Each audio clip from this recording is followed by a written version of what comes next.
Hi everyone, for supper today, I'm just having 2 of the scones I made. Just something light. I hope you guys watch those videos I posted of that guy, the South African, because that's exactly what BEE does. In Canada, we don't get the entrepreneurs, the spiritual directors, the spiritual leaders, we don't get the loans, we don't get the support, unlike in Africa. If you go to Africa, the priests, the nuns, the people who are educators, they get the loans, they get properties, they get cars, they get looked after because they are building up the next generation. Not in Canada. In Canada, the government forces you back to work when you're a teacher. They don't look after you, they don't give loans, they don't even have a basic income here. For people like me who lost our jobs through no fault of our own. The church is tied to the government, so people like me can't get jobs in the church. And you think it only happens in Africa. No, it doesn't. It happens here too.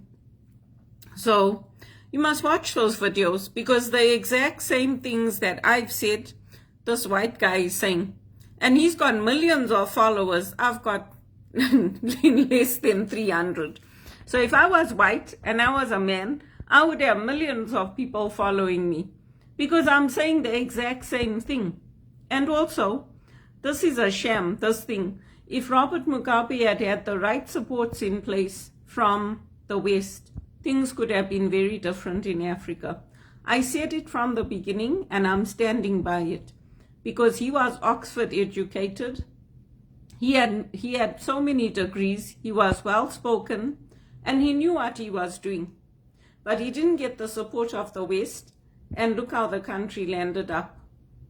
Look how it landed up. So, and then the IMF and the World Bank and all of them came in with their policies to screw everything up.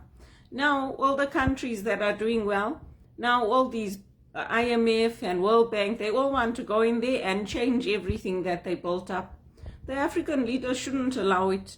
They should keep focusing on creating jobs at home for their people, building up their countries. Canada's a laughing stock. It's a laughing stock because our own Prime Minister is taking the headquarters of his company to America. And people like me who are here, who are educated with the best education in the world from Harvard, from Oxford, our papers went there to be marked. We're not getting jobs. They're criticizing my English. My English was marked in England, and they're criticizing my English. I've got degrees from here, from U of T. I went to Rotman, one of the best business schools in the world, and they're putting me into minimum wage or they're leaving me at home, unemployed. It's rubbish.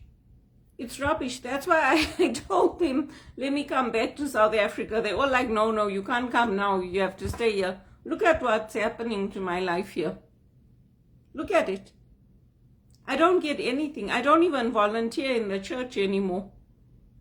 I don't think Father Larry's making those decisions of who gets to read and who gets to help in different areas. Before it was him. But he keeps asking me, when are you coming back to read? I said, I don't make the schedule.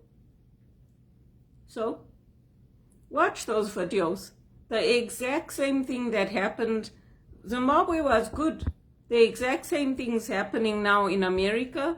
It's happening here in Canada. It's happening in England because they're adopting socialist and communist policies. Things were good in Zimbabwe, so how did they get so bad? Because they allowed people to start lining their pockets, going in, taking the land, not giving educated people the work like me. The same thing's happening in Canada. We have to pray for our countries, yeah. But when people like me speak up, like I did at Teleperformance, we get punished. So how is that right? My Muslim and Hindu friends and everybody that I left behind in South Africa and Zimbabwe, they're much better off than me. They've got big houses with property. They're doing well. The Indian communities look after each other. They're not here. Even this one campaign, I gave most of my life to this one campaign. What did I get in return? Nothing. So, it's who you know and who's going to open that door for you to get you into a good job and let you be the one to use your voice, not be a puppet. That's what's happening. Because when they have good people like me, they don't look after us. They push us into poverty. That's what it is. Most people can't even afford food here in this country. And it's not like they have mental health problems or they have anything wrong with them. They're like me. They're normal people. There's no work. And entrepreneurs are not getting the loans. We're not getting supported. We're not getting opportunities to use our skills in ministry. So, the same thing that happened in the early years of Zimbabwe and what happened to Rhodesia, it's happening here. You know what? God is punishing these people. He's punishing them. He's punishing all the countries. It's not good. But you know what? Good for them. Because now they'll have to start helping everyone. Because it's not just me saying it now. They treated me like I was an animal. You do something good, you get a reward. You don't do what they want, you get a whooping. Maybe not physically, but you get put calls through back to back till your ears are bust. You don't get proper breaks when you have anxiety. That's being treated like an animal, and nobody can tell me it isn't. It is. It is. What they did to Jesus, they did to me. They wanted to make an example out of me. If I hadn't lost that job, I would have probably died there at Teleperformance. Because my blood pressure was so high. I would have had a heart attack and died there. Think about it.